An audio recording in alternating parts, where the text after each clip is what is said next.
Hi, Charmaine from Smarter Selling. Today's topic is negotiation and the agreement frame.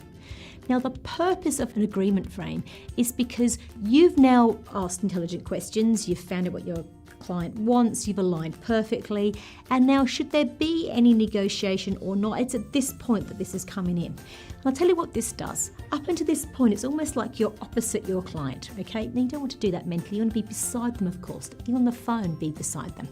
But up until this point, they might go, I want this, I want this, I want this, I want this. What this agreement frame does is this. You're almost putting your arm around them. I don't suggest you do this, but you subconsciously put your arm around them and say, I agree with you, and this is why we're going to do this, this, and this. But you keep to your original script, right?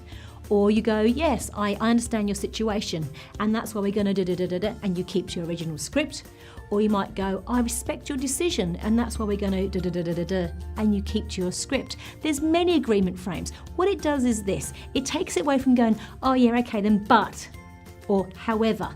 These are stopping words. This is clients aren't silly. They know that's the sort of thing parents say to their kids. However, but, they're all stopping words. It doesn't show you on the same side as your client. An agreement frame does something psychologically very different. It's gone, I agree with you, and that's why we're going to do this, this, and this. Or I respect your decision, and that's why we're going to do this, this, and this. Or I understand your situation, and that's why we're going to do this, this, and this.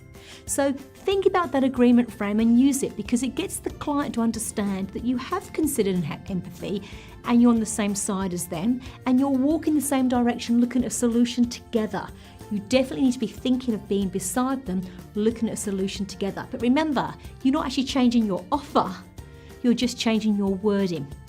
If you want more tips on negotiation, subscribe below. We have so many tips on negotiation. In fact, if you want to attend one of our courses, then get in contact with us now. I'm Charmaine from Smarter Selling. Until next time.